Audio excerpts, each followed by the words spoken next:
तो ये खबर आजमगढ़ से, जहां भोजपुरी फिल्मों के चर्चित हास्य अभिनेता और रंगकर्मी मनोज सिंह टाइगर का आजमगढ़ आगमन पर गर्मजोशी से स्वागत किया गया। रंगकर्मी सुनील दत्त विश्वकर्मा ने रैदपुर स्थित हुनर सामाजिक साहित्यिक एवं सांस्कृतिक संस्थान के कार्यालय में उन्हें अंग वस्त्र, रंग महोत्सव का स्मृति चिन्ह और सम्मान पत्र भेंट कर सम्मानित किया। इस अवसर पर मीडिया से बातचीत में मनोज सिंह टाइगर ने अपनी कला यात्रा और आजमगढ़ की समस्याओं पर विचार साझा किए। जब उनसे सवाल किया गया कि चुनाव हारने के बाद दिनेश लाल यादव निरहुआ का आजमगढ़ में सक्रियता कम क्यों है, तो उन्होंने कहा कि जनता को ठगा हुआ महसूस नहीं करना चाहिए। दिनेश जी ईमानदार व्यक्ति हैं और उनके पास चुनाव के दौरान खर्चे करने के लिए अधिक संसाधन नहीं थे। उन्होंने बताया कि निरहुआ ने सांसद रहने के दौरान सिनेमा और अपनी आय के साधनों को भी त्याग दिया था। उन्होंने कहा कि दिनेश जी अब सांसद नहीं है, लेकिन उनकी टीम और उनके भाई आज भी यहाँ के लोगों की समस्याओं के समाधान में लगे रहते हैं। हालांकि वर्तमान सांसद की जिम्मेदारी है कि वह क्षेत्र की समस्याओं का समाधान करे। निरहुआ के पास जनता की समस्याएं पहुँचती हैं और वह अधिकारियों से संपर्क कर मदद भी करते हैं। वहीं आजमगढ़ में फिल्म सिटी बनाने के वादे पर मनोज सिंह ने कहा कि अगर आजमगढ़ में फिल्म सिटी चाहिए तो यहाँ की जनता को निरहुआ को जिताना होगा। वर्तमान सांसद की भूमिका को लेकर उन्होंने कहा कि जनता को अब समझना होगा और क्षेत्र के विकास के लिए सही निर्णय लेना होगा। वर्तमान सांसद धर्मेंद्र यादव पर उन्होंने टिप्पणी करते हुए कहा कि सांसद निधि का उपयोग सही तरीके से नहीं हो रहा है। अब तक उन्होंने कितनी सड़कों का निर्माण कराया है, यह सवाल जनता को पूछना चाहिए। सांसद निधि का पैसा केवल उनके करीबी लोग खा जाते हैं। वहीं मनोज सिंह टाइगर ने कहा कि अगर आजमगढ़ को अपनी पहचान और गौरव बनाए रखना है तो जनता को जागरूक होना पड़ेगा। निरहुआ ने आजमगढ़ के लिए बहुत कुछ करने की कोशिश की है और अगर उन्हें समर्थन दिया गया तो क्षेत्र में बड़े बदलाव संभव है। इस मौके पर उन्होंने रंगमंच और सिनेमा के महत्व को भी रेखांकित करते हुए कहा कि रंगमंच उनका पहला प्यार है और इसके जरिए ही उन्होंने अपनी कला यात्रा शुरू की थी। क्या कुछ कहा उन्होंने मीडिया से बातचीत करते हुए, देखिए रिपोर्ट। आजमगढ़ आए हैं, किस सिलसिले में आए हैं?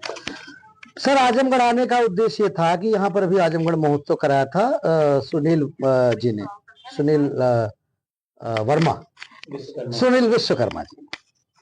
तो सुनील भाई से हमारा 20 साल का संबंध है और जब इनके साथ आजमगढ़ में आया था महोत्सव में, उस दौरान जब शुरू हुआ था, तो अभी इनके साथ काफी नाटक कर रहा हूँ। अभी आजमगढ़ महोत्सव जो गवर्नमेंट ने करवाया था उसमें भी हरिओत कला केंद्र में इनका बड़ा योगदान रहा। तो हमारा कमिटमेंट था कि महोत्सव में हम आएंगे, लेकिन शूटिंग थी और शूटिंग की वजह से पैकअप लेट हुआ और हम पहुंच नहीं पाए। तो एक कमिटमेंट था, तो आज सुनील विश्वकर्मा भाई के ऑफिस में आना हुआ और उन्होंने मुझे सम्मानित किया, जो हमारा सम्मान रखा था ये। और ये इनका जो हुनर इंस्टीट्यूट है, जो लोगों को, जो हुनरमंद लोग हैं जिनको ये प्रमोट करते हैं, और रंगमंच करना एक बड़ी बात, बहुत बड़ी बात है। और खास तौर पर महोत्सव करना, उसमें फंड इकट्ठा करना, क्योंकि रिकवरी तो है नहीं। सिनेमा में तो लोग पैसा कमा लेते हैं, रंगमंच तो बहुत मुश्किल काम है और इस मुश्किल काम को अगर सुनील वर्मा कर रहे हैं तो बधाई के पात्र हैं। और मैं इन्हीं से प्रेरणा लेकर के, इनके सहयोग से, अपने यहाँ बेलवाई बाजार में, हमारा आजमगढ़ में ही घर है, आजमगढ़ में फूलपुर तहसील में पवई ब्लॉक में एक जगह है जमुहट, उसी के बगल में एक बेलवाई बाजार है। तो बेलवाई बाजार में मैं एक इंस्टीट्यूट बनवा रहा हूँ, पंचम रंग संस्थान, जो हमारा नाटक ग्रुप का नाम है। उसके अंदर बच्चों को एक्टिंग, डांस, म्यूजिक, योग, मेडिटेशन, ऑलमोस्ट सारी चीजों की ट्रेनिंग दी जाएगी। और वहाँ सुनील भाई के सहयोग से हम महोत्सव भी करने वाले हैं और बहुत जल्दी डेट निर्धारित हो जाएगा।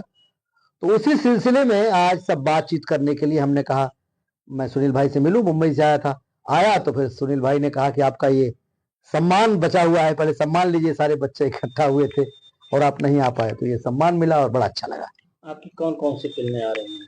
सर, अभी मेरी बहुत सारी फिल्में आने वाली हैं। प्राइम अमेजन पर मेरी एक बहुत बड़ी हिंदी वेब सीरीज आने वाली है, दोपहिया।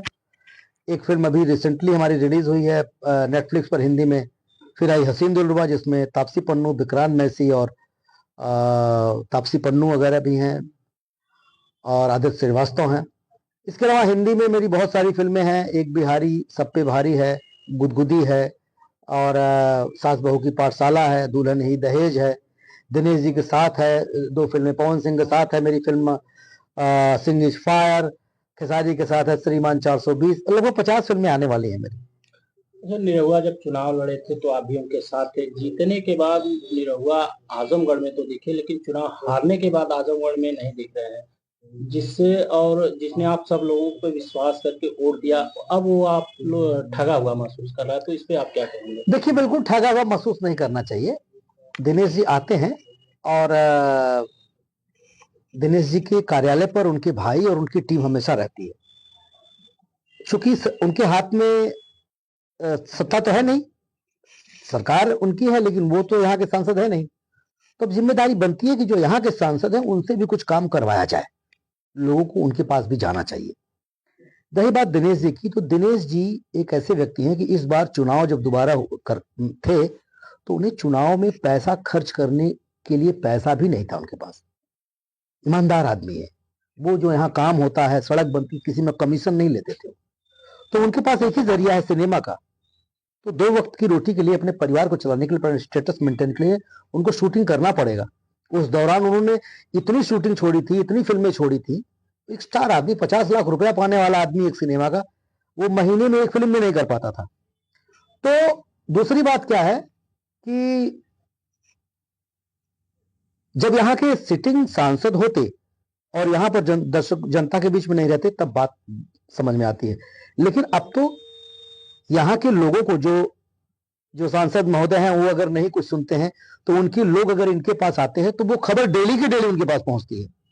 वो जहां भी रहते हैं डेली शाम का अपडेट वहां जाता है कि भैया ये प्रॉब्लम है, ये प्रॉब्लम है, और वो बात भी करते हैं। आप चाहें तो मेरी इन तथ्यों को जाकर के वहां पूछ भी सकते हैं।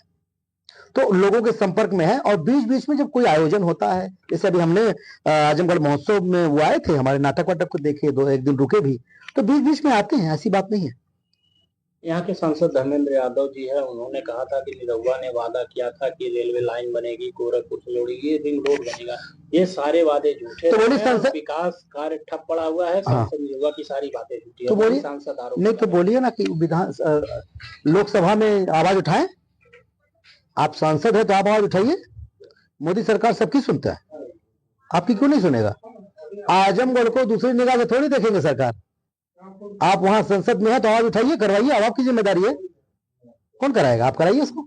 वहीं उन्होंने कहा कि निरहुआ ने जितने वादे किए थे वो पूरे नहीं हुए। आजमगढ़ का जो विकास कार्य है वो भी ठप पड़ा हुआ है, कोई सुध लेने वाला नहीं है। तो इस पर आप क्या कहेंगे? तो आप लोग भी देख रहे होंगे कि जब निरहुआ सांसद नहीं था तब की सड़कें, और निरहुआ के आने के बाद की सड़कें, आपको खुद ही दिख रहा होगा। अपने सांसद निधि से भी पूछिए, इस दौरान 1 साल हो गया धीरे धीरे, कितनी सड़क बनवाए हैं वो। कोई एक आध सड़क बोलिए, अखबार में छाप दें, सोशल मीडिया पे डाल दें कि ये सड़क हमने बनवाई अपने सांसद निधि से, तो समझ में आ जाएगा। कुछ तो मिलता होगा, 5 करोड़ 6 करोड़ कुछ आता होगा कि नहीं आता उस सांसद निधि से, वो डालें अखबार में, दिखाएं सोशल मीडिया पे कि क्या काम हुआ है क्या नहीं। निरहुआ ने चुनाव जीतने के बाद कहा था कि आजमगढ़ में फिल्म सिटी बनवाऊंगा, लेकिन अब खुद भी गायब है, फिल्म भी नहीं बन रही है। आजमगढ़ में शूटिंग, तो आजमगढ़ को फिल्म सिटी चाहिए तो आजमगढ़ निरहुआ को जिताए। एक बार तो जिताया, एक बार 15 महीने में क्या होता है, आप जिताइए। आप लोग को समझ में आना चाहिए ना कि नहीं है तो नहीं रहने का दर्द क्या होता है, समझ में आना चाहिए ना भैया। वर्तमान सांसद है जो कई महीनों वर्तमान सांसद तो उनके विषय में आप क्या? आजमगढ़ में तो अबे ना करे, हम सुनी लम देखबे ना के लिए उनके कहो निरहुआ के तो कान कोनो सब पकड़ लेते रहा। अब समझ में आई कि निरहुआ अपने कार्यालय पर कितना देर बैठे रहा है, वो लोग अपने कार्यालय पर कितनी देर बैठे थे। फोटो में शकल देखे ना मिले था, सामने का बातें छोड़ दे। निरहुआ का तो कौन